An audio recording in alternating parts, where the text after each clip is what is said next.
السلام عليكم يا عمي روماني. هي عم تشتغل علقت هون، هيك علقت وطقت، عرفت علي شلون؟ هي علقت وطقت، يعني ما انه هي عم تشتغل انكسرت هون هيك، عرفت شلون؟ ضلت لزقاني هون الريشه.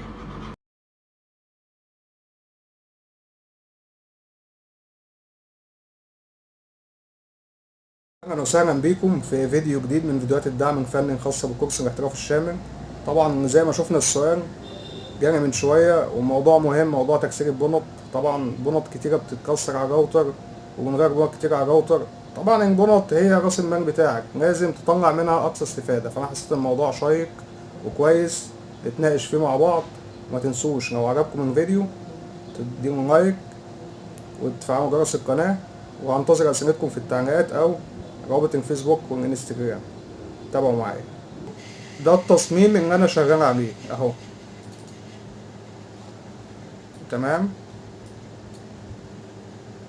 طبعا دي حاجة على زان 3 سنتي زي ما احنا شفنا السؤال.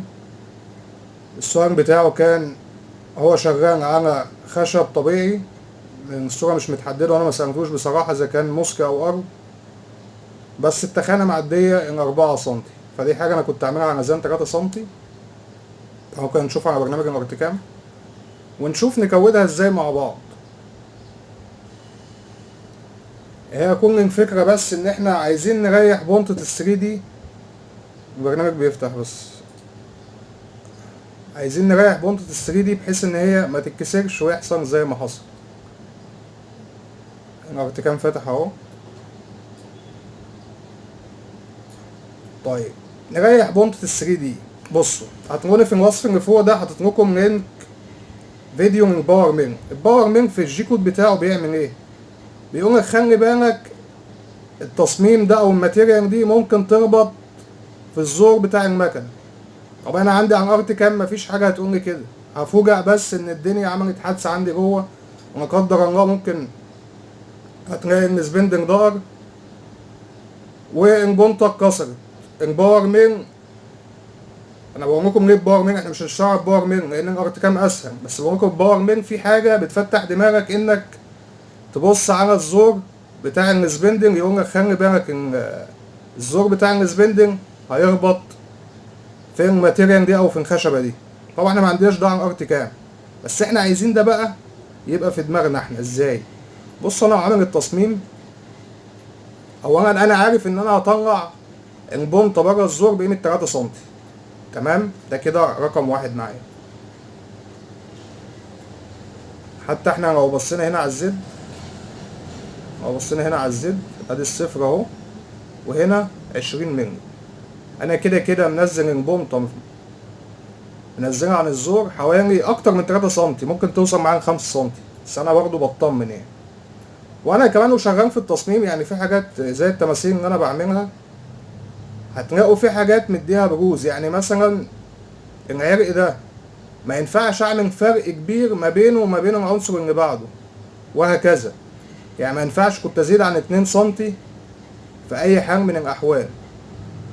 فلازم اخلي بالي وانا بصمم من حاجه زي كده. ده رقم واحد. رقم اتنين، بعمل حاجه اسمها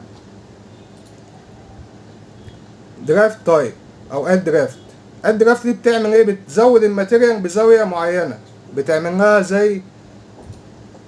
زي مثلث كده.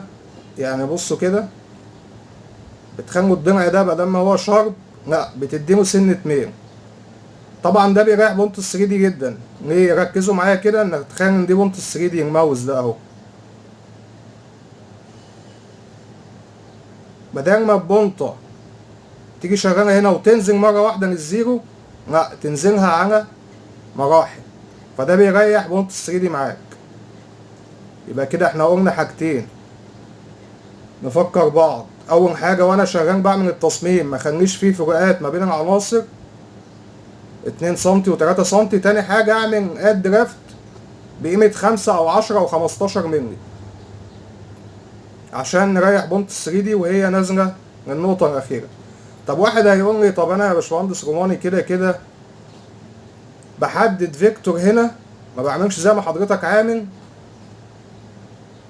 او بحدد فيكتور على اخر ال 3 دي وبشتغل. هقول لك ان فيكتور هنا على اخر ال 3 دي وارد ان البنطة تنزل للزيرو هنا وتعمل زي ما حصل مع الاخ فاروق زي ما شفنا.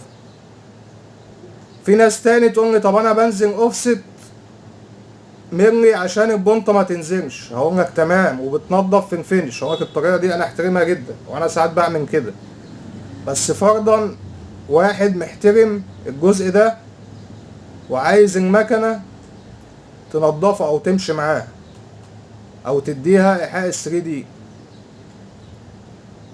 طبعا الطريقة بتاعته مش غلط والطريقة بتاعتنا برضو مش غلط، بس اصح وبتديك جودة اعلى. طيب قلنا نقاد درافت. تالت حاجة بقى واحنا بنعمل الجي كود، الناس تركز معايا في النقطة دي. تعالوا كده اشوف الجي كود انا كنت عامله ازاي. برنامج انا لسه فاتح البرنامج ده مع حضراتكم عشان كمثال انا كنت فاكره. اولا انا عامل سيلكتد فيكتور، تمام، محدد سيلكتد فيكتور. طبعا عامل كريت بوندر مطلع فيكتور وعامل له اوفست 3 مللي زي ما احنا شايفين القيمه هنا. طيب 3 مللي. واحد هيقول لي 3 مللي مش كفايه يا هندسه. هقول لك معاك حق، بس اصبر معايا للاخر. هقول لك انا بعمل ايه تاني في الشغل بتاعي. اوفست 3 مللي ومكسر باند مللي 6. في حاجه بقى مهمه قوي وهي الماتيريال الاونس. كنت عاملها 0.4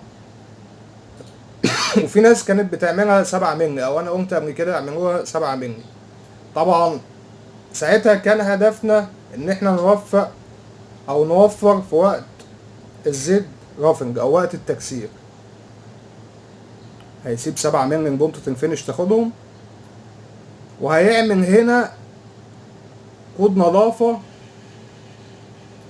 للجزء ده، لان الجزء ده انه وارد البنطة تتكسر فيه، لان الجزء ده البنطة بتنزل 20 مللي مرة واحدة. تمام.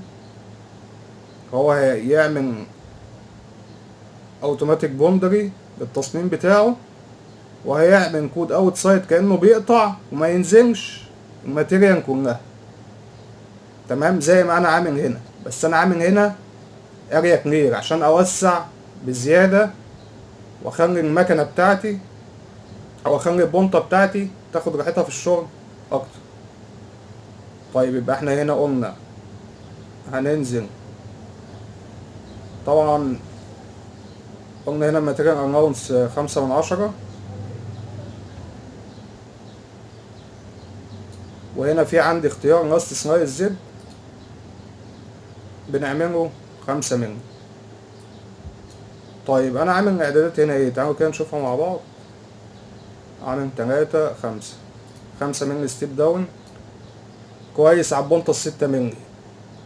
طيب احنا عارفين ان الماتيريال بتتغير في السوق. انا عشان شغال بفيديا او عشان شغال ببنطه تايجر، فالبنطه ممكن تنزل معايا 5 مللي مستريح او تنزل معايا 8 مللي في زان مستريح، ما عنديش اي مشكله فيها. بس انا عاملها 5 مللي حفاظا على اجهادات المكنه عندي وحفاظا على البنطه.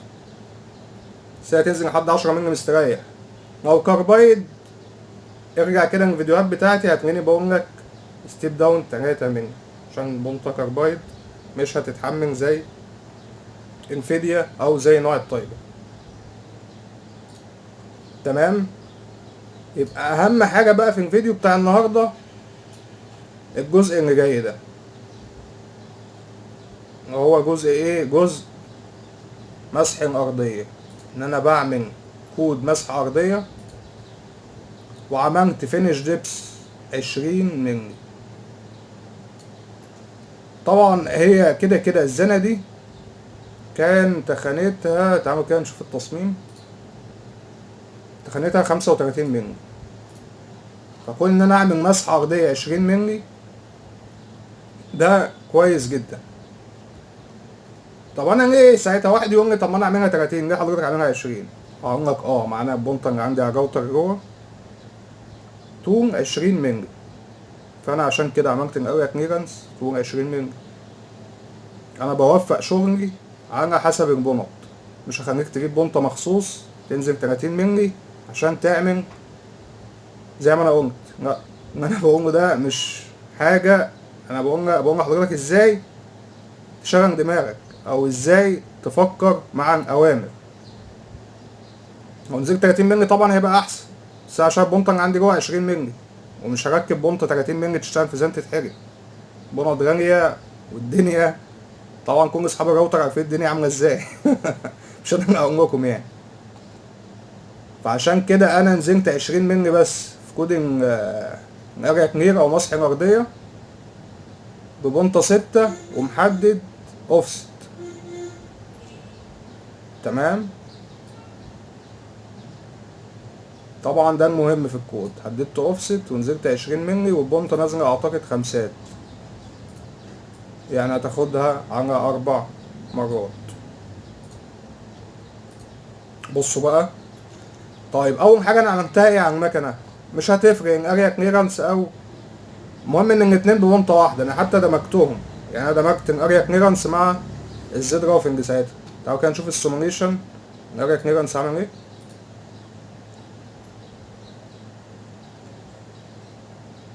نزل 20 مللي اهو، بصوا هنا ناقص 20 ناقص 20. تعالوا كده نخفي السيموليشن.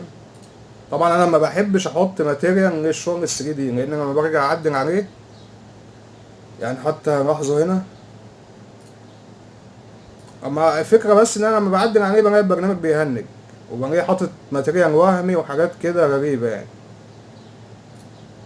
فعشان كده انا ما بقيتش احط ماتيريال لشغل 3 دي.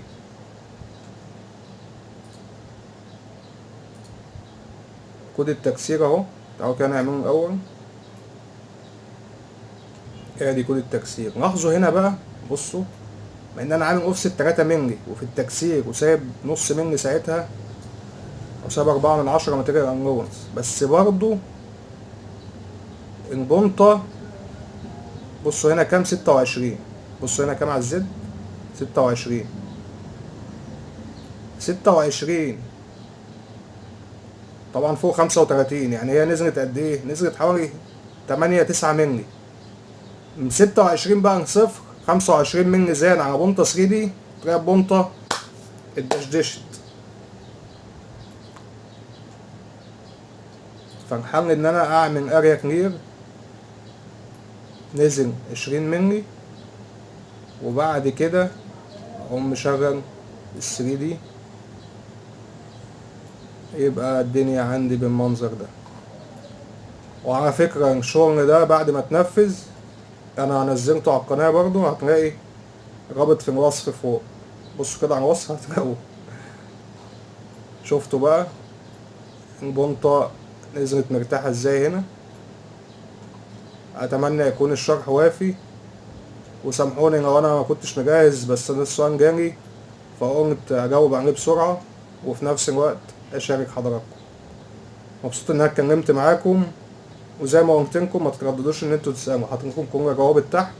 وما تنساش تعمل لايك واشتراك في القناة عشان يوصلك كل جديد. كان معاكم مهندس روماني حنا، مع السلامة.